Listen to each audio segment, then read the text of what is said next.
సహచర శాసనసభ్యులు పెద్దలు, వేదిక ముందున్న పెద్దలు, మాజీ హోంమంత్రి వసంతరాజు గారికి, అలాగే వేదిక ముందున్న వేదిక పైన అందరికీ నా హృదయపూర్వక నమస్కారాలు తెలియజేస్తూ, సమాజంలో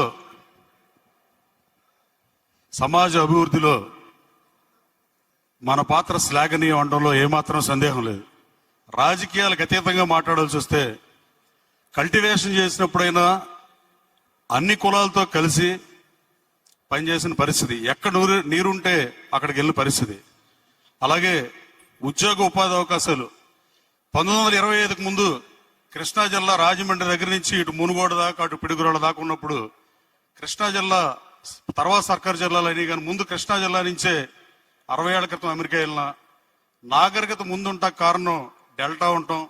దానికి కారణం సర్ ఆర్థర్ కాటన్ గారు బ్రిడ్జ్లు కట్టడం వల్ల డెల్టా ఫామ్ అయి ఆ నాగరికతలోంచి వచ్చి సమాజానికి గతిని స్థితిని మార్చడానికి ఉపయోగపడ్డందుకు మీ అందరికీ నా హృదయపూర్వక నమస్కారాలు తెలియజేస్తూ, రెండోది ఇందాక కృష్ణప్రసాద్ గారు చెప్పారు, గత ప్రభుత్వం రాజకీయాలు మాడతాకి ఇది వేదిక కాదు, కానీ గత ప్రభుత్వం 1955వ సంవత్సరం తర్వాత రాష్ట్రం భాషా ప్రయుక్త రాష్ట్రం ఏర్పడిన తర్వాత అత్యంత తక్కువ అభివృద్ధి చేసిన ప్రభుత్వం అది.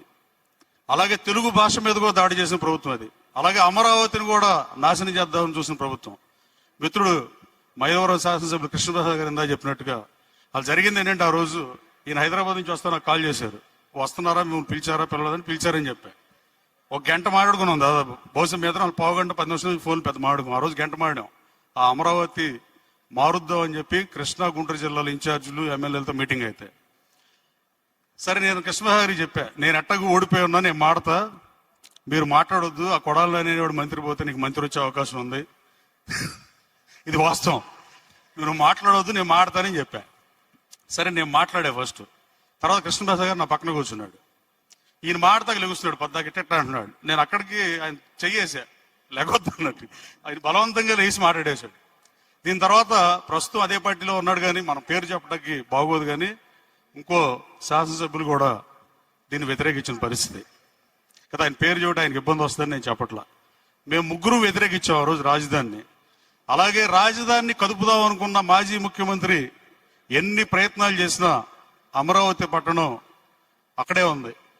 అమరావతి పట్టణ ప్రాశస్యం కానీ అమరావతిని అభివృద్ధి చేయటంలో మీరందరూ నేను సైతం అని భాగస్వామ్యం అయ్యి అమరావతిని భవిష్యత్తులో మరెవరూ కదపలేనంతగా అభివృద్ధి చేయడానికి మీ వంతు ప్రయత్నంగా మీరు ఇన్వెస్ట్ చేయాలని మిమ్మల్ని కోరుతూ, అమరావతి గురించి పంచారామంలో మొదటైన శైవ క్షేత్రం ఉంది.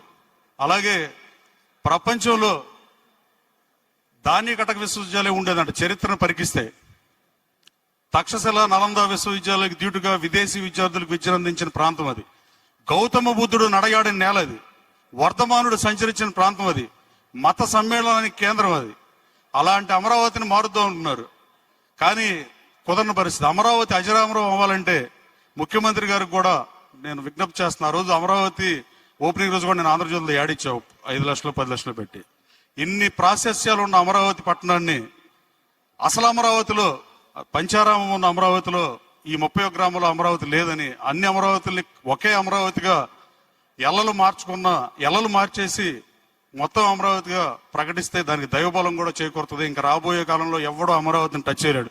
రాబోయే కాలంలో అమరావతిలో మీరందరూ నేను సైతమని పెట్టుబడులు పెట్టి ముఖ్యమంత్రులుగా రాబోయే కాలంలో 20-30 సంవత్సరాలు ఎవరు వచ్చినా అమరావతిని అసలు ఇంచు కూడా కదలలేని స్థితికి అమరావతిని చంద్రబాబు నాయుడు గారు ఈ ప్రభుత్వంలోనే అభివృద్ధి చేసే దిశగా పనిచేస్తారు. అది సాధ్యం. అమరావతి పేరు అజరామరం, దాన్ని ఎవరో కదపలేరు. దాంట్లో మీరు కూడా భాగస్వాములు మరోసారి కోరుతూ ఈ కార్యక్రమాన్ని ఆహ్వానించిన సోదరులందరూ ధన్యవాదాలు సెలవు తీసుకున్నా. జై హింద్.